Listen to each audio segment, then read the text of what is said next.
15 साल के इश्यूज इनके 50 साल के हैं। बहुत मोटा कस्टमर है, पकड़ लो 10 साल आएगा मैं।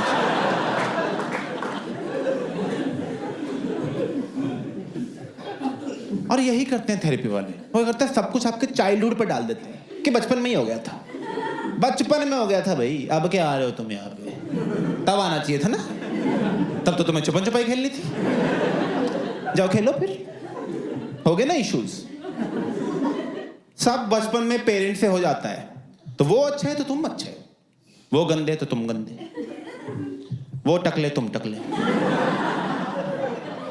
Which is true and sad because मेरे पापा टकले हैं, तो मैं भी हो ही जाऊंगा। ज्यादा दिन की बात नहीं है, बहुत दुख हुआ तुम्हें पता लगा। मैंने पूछा अपने पापा से, मैं टकले कैसे हो गए आप? कह रहे अरे बेटा मैं बाल धोता था रिन से।